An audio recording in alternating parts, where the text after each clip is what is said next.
Welcome to the African Leadership Konnect. This is my very first podcast, and after several months thinking, researching, and finally pushing myself, here I am with it. This episode is to serve as the introduction to the program so you can at least understand what the program is, what it seeks to achieve, and who I am. This program was started due to a lack of podcasts related to leadership and management with specific focus on African businesses.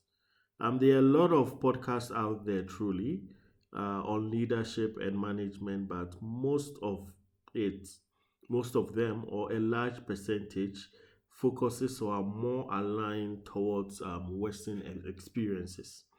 So my goal is to have a program whereby the content is more geared towards businesses, organizations, and individuals operating in Africa. You'll find out that many a times you listen to a podcast or program and you cannot even relate the experiences they are sharing because the environment they are referring to is not what we in Africa are used to. The issues and topics that we'll be discussing falls within a broader area of leadership, organi- and management, but with topics and guests curated most specifically for an audience in Africa. So you find out that my guests are either highly rated professionals within their industries or countries, or entrepreneurs changing the status quo and making impact wherever they are operating. The conversations are unscripted just to help the audience have that natural flow and then also ensure that we get out of the best out of the guests. So I'm not really looking at having set of questions and answers sent out to the guest, but rather engaging them in a conversation. That is what I'm looking for. To have a meaningful leadership conversations with our guests so that they can give us the best experiences that they have. And as a result, I do not really see this platform to be a one-way conversation.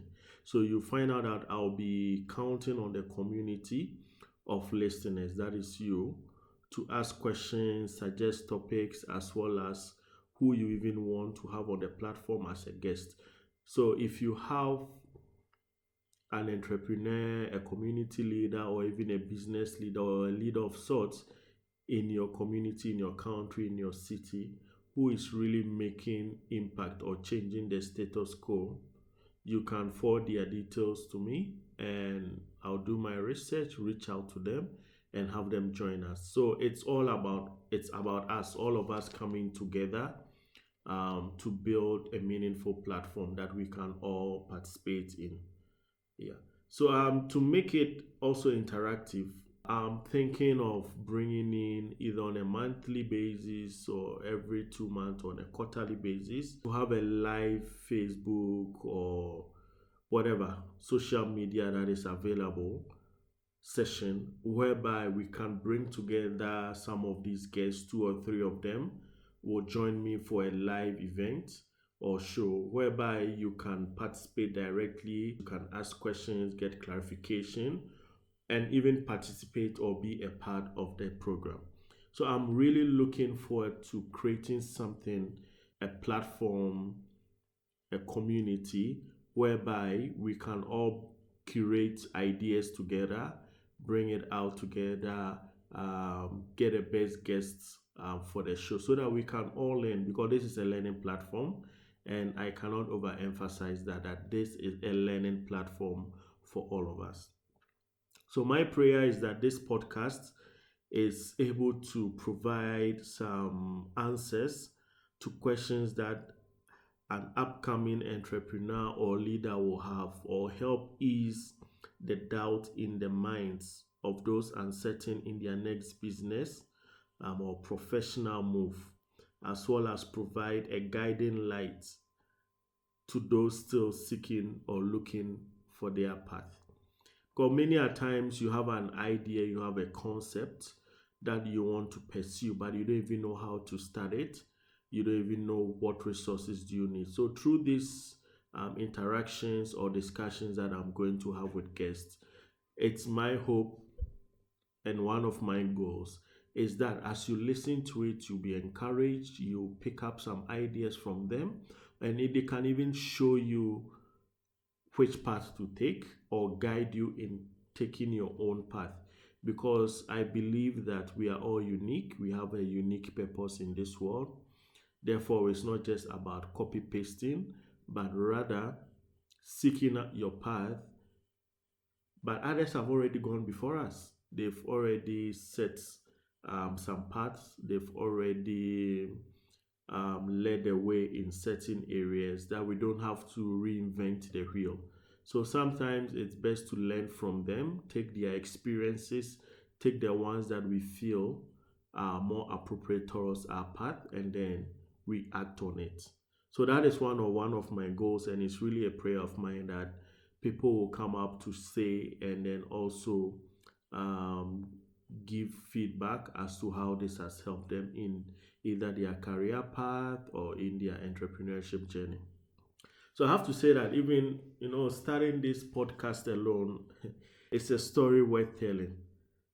As I had to first convince myself, when you have an idea, you are not very certain of it because I look at the time already. I'm a very busy person in my job, but then I look at the time that I have, the resources I have to put in, have to get softwares, pay for this, pay for that, and then even the time looking for guests and stuff. I had to really, it took me like a couple of months just tossing this idea in my head that, oh, okay, is this something worth pursuing?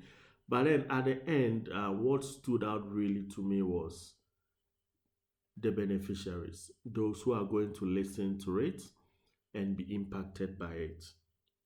So I had to first convince myself that this was an idea worth pushing forward and investing my time and money in. Yeah, despite my already very busy schedule. But I do believe strongly that there are so many young entrepreneurs and professionals who find some of the lessons that we are going to share a blessing to their lives and will be motivated to keep working hard on their dreams until they finally see it as a reality. So, yeah, that is basically what this program is going to be about. It's a platform for young entrepreneurs, aspiring leaders to share their stories, and even leaders of industries to share their stories with us so that we can be motivated. We can pick some pages out of their books and then chart our own path towards whatever goals or aspirations that we have. So that's a bit about this program and what it seeks to do. So now I think I'll just give you a brief about myself, so you know a bit about me.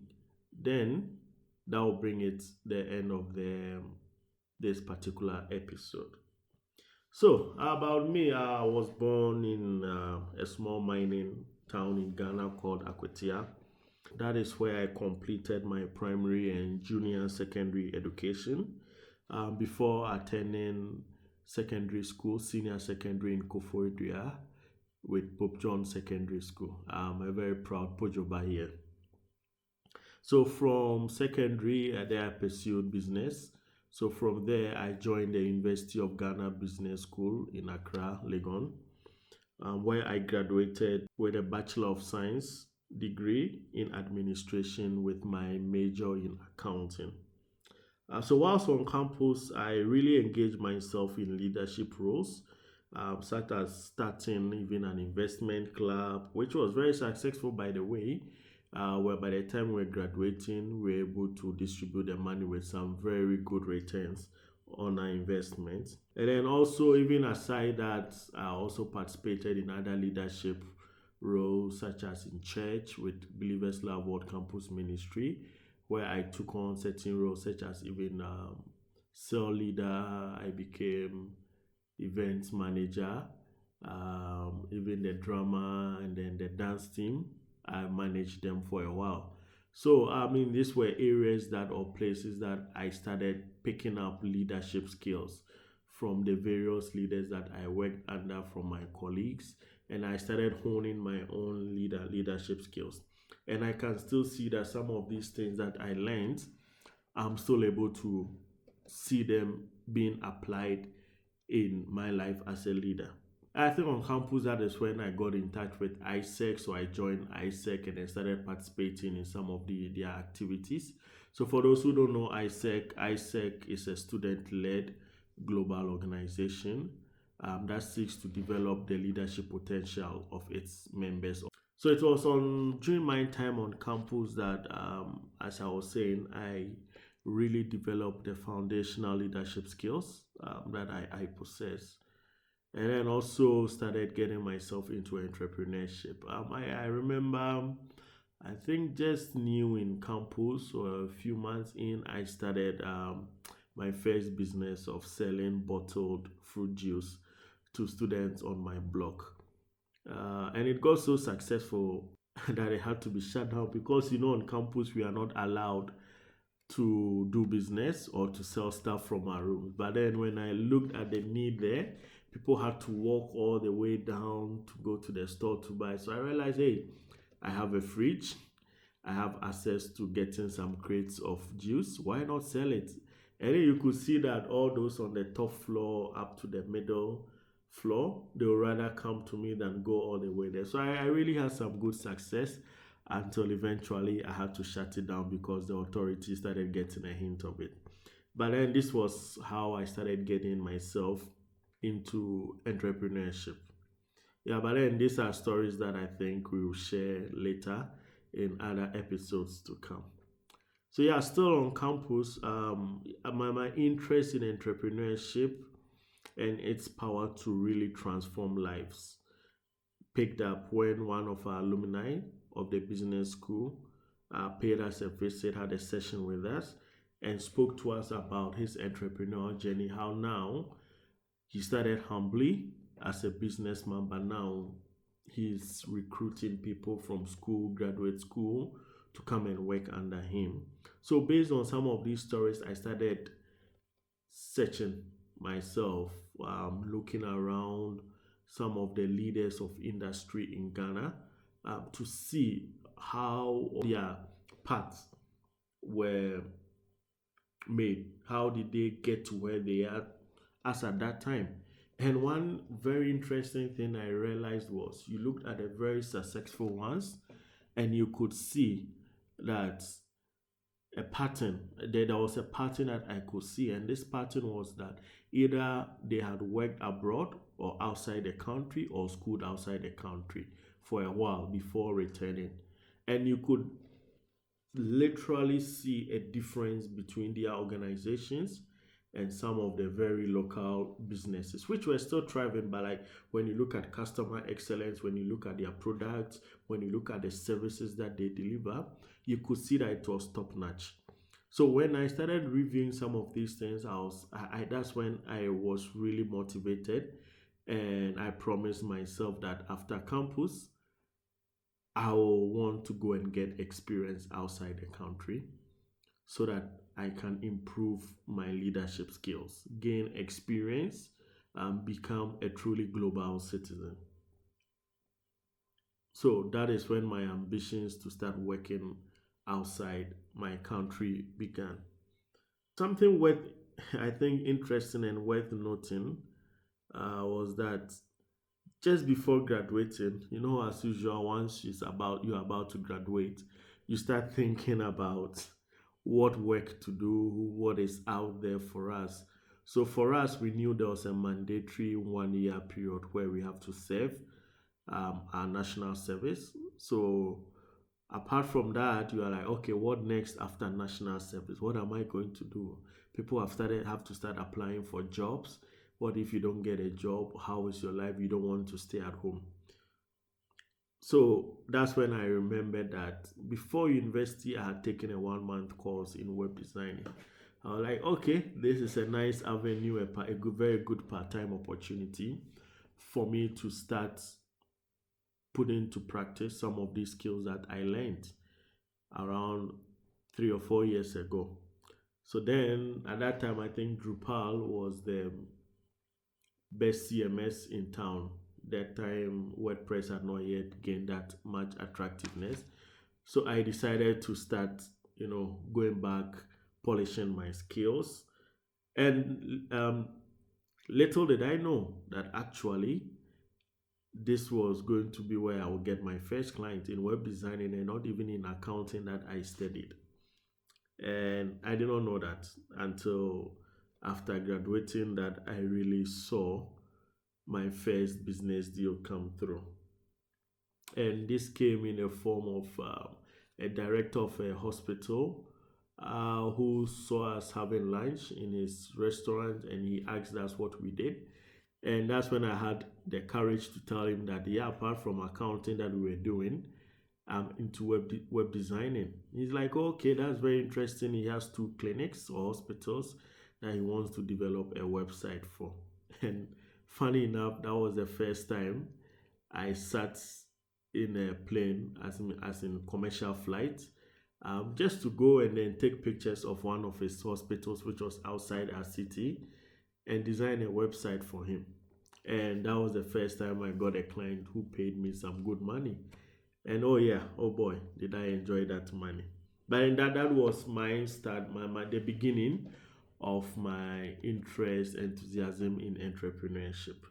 So back to university after graduating, I started my mandatory national service. But then halfway through, I started applying for management internship positions through ISEC.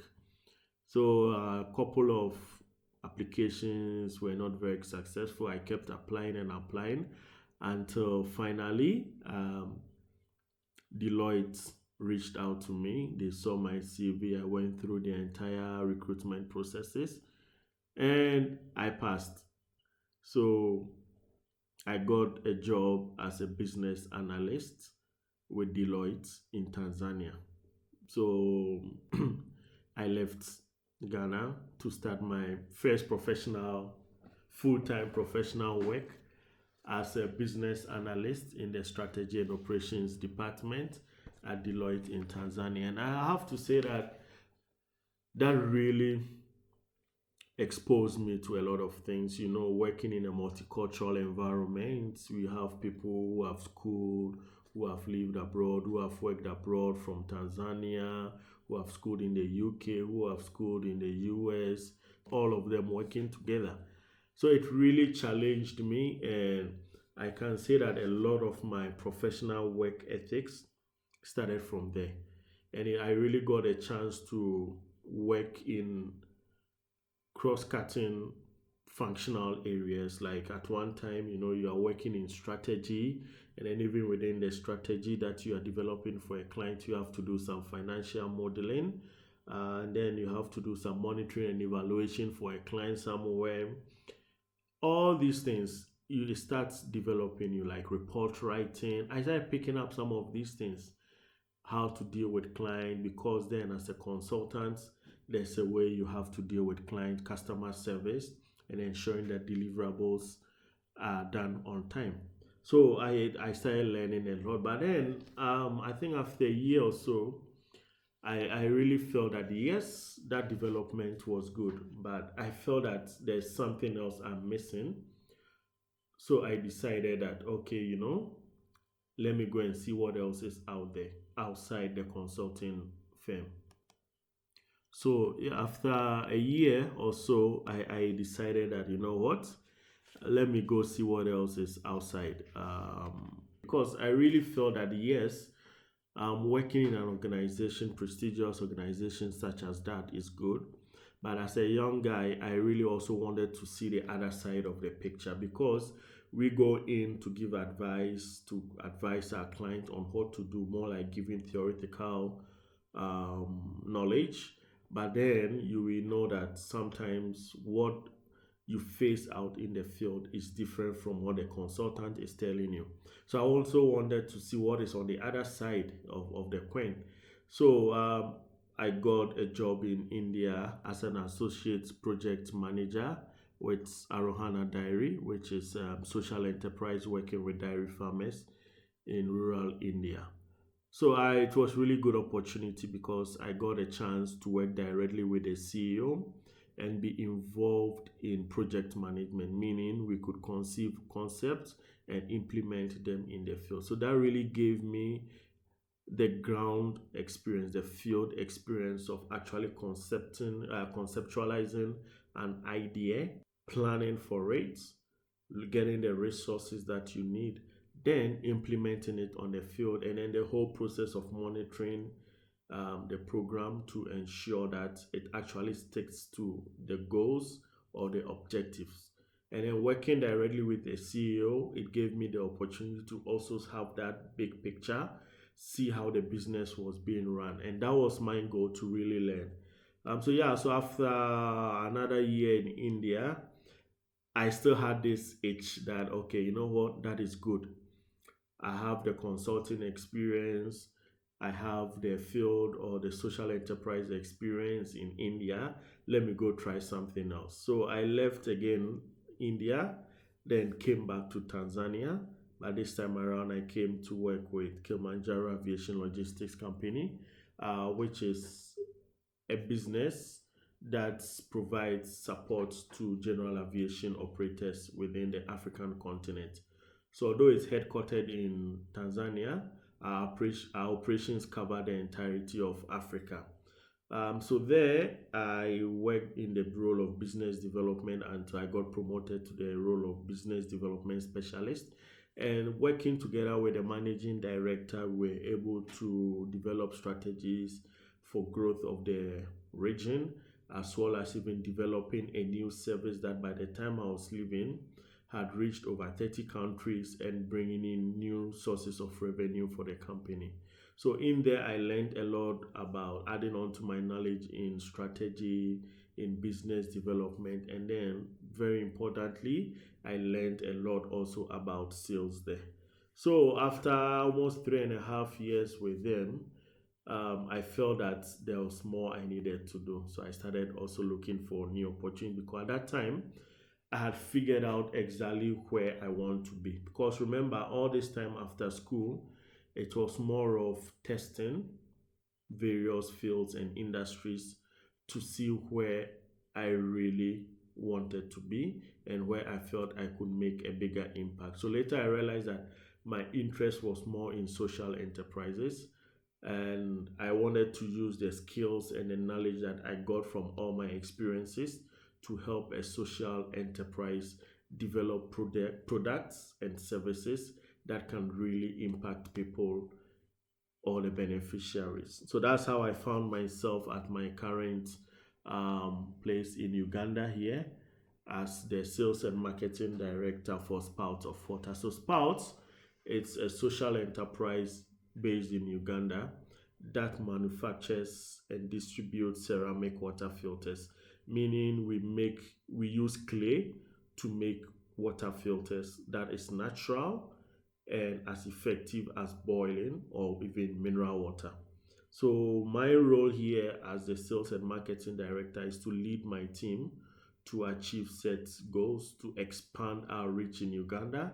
And now we are even looking beyond Uganda because the market that we are serving is big. It goes beyond Uganda. Even there are people in East Africa and the whole of Sub-Saharan Africa that have issues with waterborne diseases, and we have the solution for that. So this has been like the journey of my day jobs. And aside these day jobs, I also act as a mentor on Micro Mentor, which is an online platform where we provide mentoring or coaching services to entrepreneurs and business owners who come there for free advice or come there for free help in areas. So mostly I focus on strategy, sales, business development, as well as development of a business model for their operations. And through that, I've really expanded my services because now I get a chance to. The entrepreneurs come from all over the globe. So at one time, you are talking to someone from India, another time, you are talking to someone from Ukraine, you are talking to someone from Ghana, someone from Nigeria reaches out to you, Burkina Faso, Kenya, Uganda, Tanzania. They all come from all over. So that also gives me a bigger scope. Like I can, through these experiences, I really get to appreciate or have a clear understanding on some of the challenges that entrepreneurs or business owners are facing on our continent. Through this, I realized that apart from the entrepreneurs, also young professionals have such a need because I look back at my career and I was like, okay, if I had someone guiding me, giving me guidance formally, I believe I could have done more than what I was able to achieve. So I decided to start a mentorship platform specifically for professionals. So it's a platform that connects industry experts with young professionals so that we can coach them, mentor them in their path as they continue or as they seek to grow their capabilities, their capacities, or their leadership skills as young people. So that one was started, I think, a year or two ago, and now we are moving into the next phase of bringing it online so that the rest of Africa can also have access to it. Because for me, I believe strongly in the power of mentoring, meaning that if we could give some small amount of time to young people, it can drastically change how their life will end up. Because growing up, I know the challenges. And I know that if someone, the same way someone was able to motivate me, I feel that I also owe it to the next generation to motivate, to teach, to guide them so that they become better versions of us.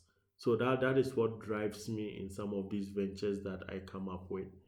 I believe my oldest venture so far was what I started in 2012, just before graduating, where I started offering very affordable web hosting and website development services to entrepreneurs. Because that was one of the challenges I realized was people want to come online, but sometimes the traditional hosting services then will charge you a lot of money, and for someone to develop a website for you will cost you a lot. So that was really a barrier for a lot of businesses and non-profits from going online. So my goal then was that I get a very big space, then I break it down, and then people are able to purchase it in according to their need at a very affordable and very flexible way, so that them getting online is not as expensive as they would have if they were not getting these services. So that has been running since 2012. So I believe I'm entering into my 8th year with iMike Concepts. So that is a bit about me, my professional experience. There are a lot that I can't share right now because of timing, but if you head to my website, michaelnimoh.com, you will get to read more about what I do and some of my ventures. Now I'm going into farming because entrepreneurship is something that is really at my heart, and I believe in that is a way to improve the status of young people. So, apart from all these professional things, my work experience, my entrepreneurial journey, I really love to travel. I mean, I'm not really an adrenaline junkie, but I believe I'm getting there because most of the things I engage in when I travel uh, has a lot of adrenaline. So I love traveling, seeing new places, adventure. I have kayaked on the Zambezi River in Zambia, did bungee jumping over Victoria Falls, In Zambia, also swam with dolphins in Zanzibar, which was one of the craziest things I could do. And I topped that up with when I came to Uganda. I decided to do whitewater rafting on the Nile River. And it was really good. Now, I think my next step is maybe I don't know, do something crazy. If I can get myself fit to climb Mount Kilimanjaro or to skydive. So I can't wait for this COVID lockdown to end so that I can get back to seeing the beautiful world that we live in. So yeah, this is a summary about me, and what I do and what I love to do. And as I mentioned, you can head to my website, michaelnimoh.com, to find out more about me. So I really look forward to getting on this epic adventure, exploring leadership and management issues across Africa. Let me know your thoughts as well as your feedback through our various social media handles and contact details. And most importantly, what I want to really emphasize is do not forget to like or follow our social media accounts so that you get notifications when new episodes have been released. So, thank you very much for your time. See you all on my next episode for some inspiring leadership conversations. My name is Michael Nimoh, and I've signed out.